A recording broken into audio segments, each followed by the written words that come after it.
Assalamualaikum warahmatullahi wabarakatuh. Bismillahirrahmanirrahim.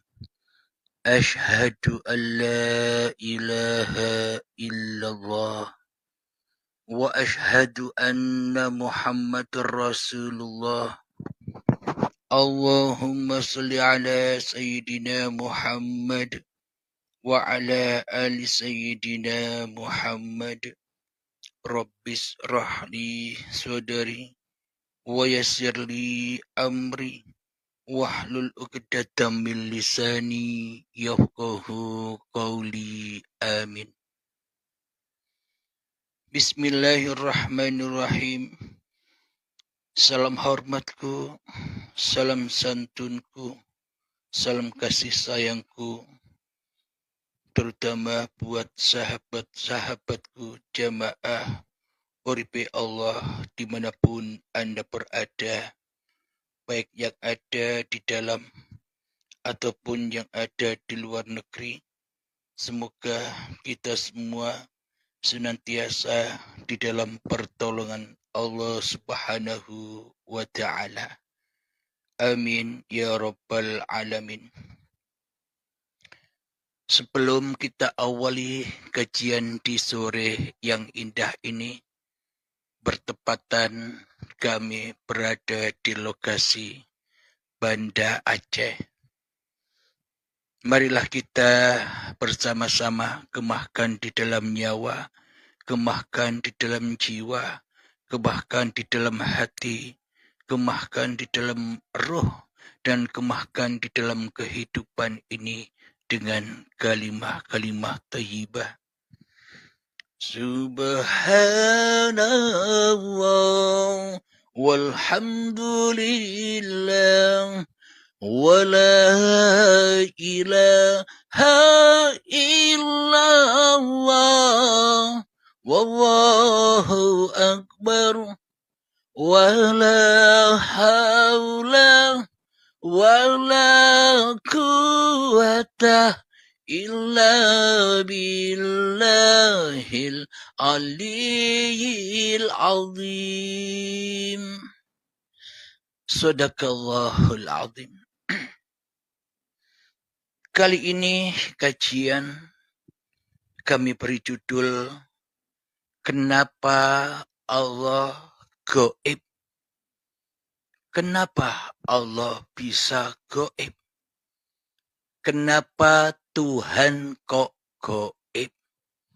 Kenapa Tuhan kok ndak ada? Kenapa Tuhan kok ndak wujud? Kenapa pencipta kok ndak nyata? Inilah yang kita alami selama ini, bertuhan tapi bertuhankan kepada yang tak ada.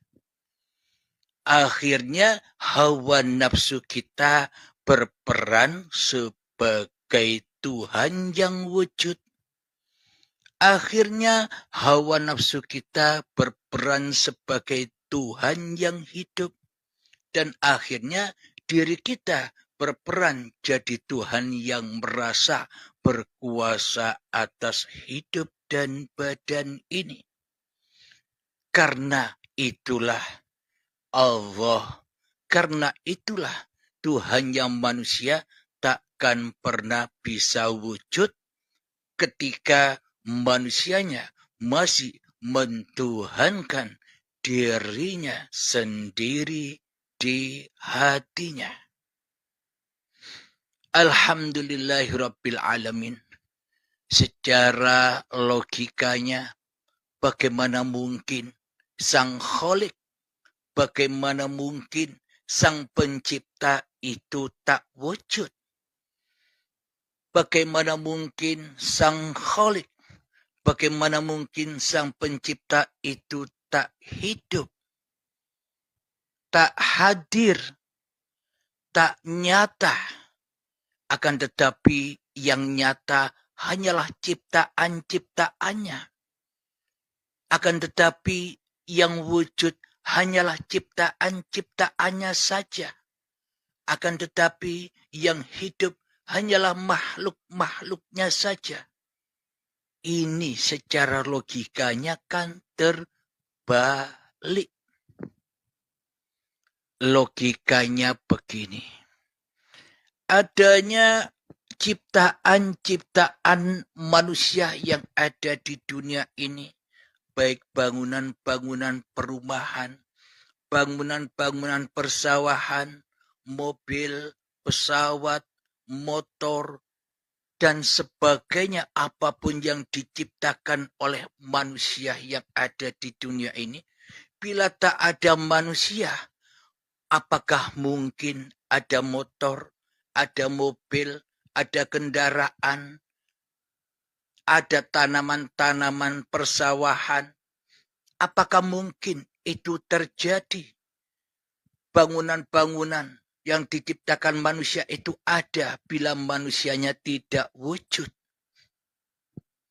Apakah mungkin motor, lampu, pesawat, radio, HP, dan sebagainya itu jadi sendiri tanpa manusia?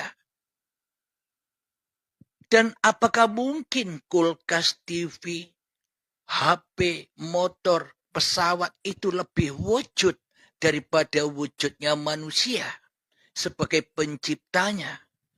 Marilah kita berpikir, marilah pakai akal logika kita, karena bertuhan itu, karena beragama itu sangat amatlah nyata, tidak dongeng saja, tidak angan-angan, tapi hak adanya.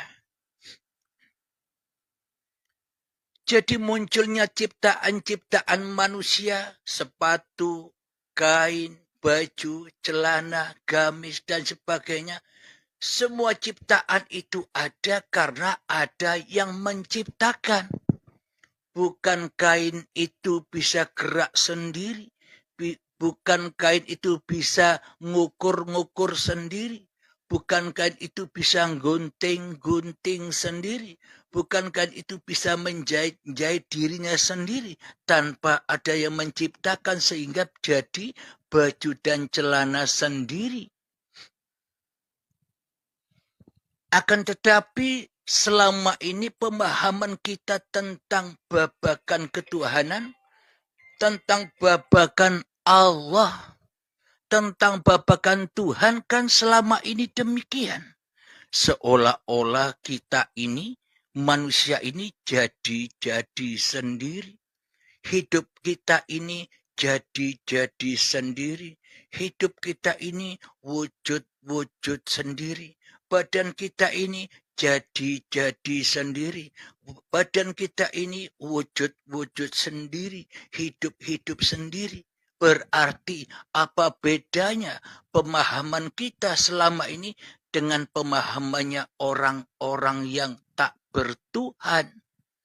Dengan orang-orang yang ateis, apa bedanya pemahaman kita selama ini? Meskipun kita kelihatannya bertuhan dan beragama, tapi hati kita masihlah ateis. Maka dari itu selamanya kita takkan pernah bertuhan karena kita tidak mau dituhani oleh Tuhan. Maunya kita menjadi Tuhan dan kita tak peduli dengan adanya Tuhan meskipun kita memeluk sebuah agama, tapi hati kita masih jauh dari agama yang sebenar-benarnya agama, masih jauh dari bertuhan, dari yang sebenar-benarnya bertuhan selama ini. Alhamdulillahirabbil alamin. Maka dari itulah kenapa Allah itu gaib. Kenapa Tuhan itu gaib selama ini? Karena manusia tidak pernah mempertuhankan Allah di hatinya. Karena manusia tidak pernah mentuhankan yang menciptakan dirinya di hatinya. Karena manusia tidak pernah mewujudkan Tuhan yang mewujudkan dirinya di hatinya. Hingga manusia sama-sama tersesat di alam dunia yang fana, dunia yang rusak ini, dunia yang penuh api ini. Ya juga termasuk saya, seluruh manusia yang masih tidak sadar keberadaannya di dunia ini. Bismillahirrahmanirrahim. Wa ma khalaqtul jinna wal insa illa liya'budun. Tidak kuciptakan jin dan manusia hanyalah untuk mengabdi kepadaku. Maknanya tidak diciptakan jin dan manusia itu hanyalah tujuannya mengabdi. Apa mengabdi itu? Ya kembali pulang kepada Tuhannya yang wujud. Kembali pulang kepada Tuhannya yang hidup. Kembali pulang kepada Tuhannya yang berkuasa atas diri kita. Itulah yang dimaksud pengabdian. Mengembalikan hak cipta milik Tuhannya. Mengembalikan amanah-amanah Tuhannya yang dulu tidak pernah kita ciptakan. Hidup. Apakah mungkin kita bisa menciptakan hidup sehingga kita hidup? Badan. Apakah mungkin kita bisa menciptakan badan hingga badan kita aku sebagai badan kita? Bahkan sholat, ibadah, bekerja, kesuksesan, kejayaan di dalam meraup dunia. Apakah kita mungkin bisa melakukan itu semua tanpa Tuhan?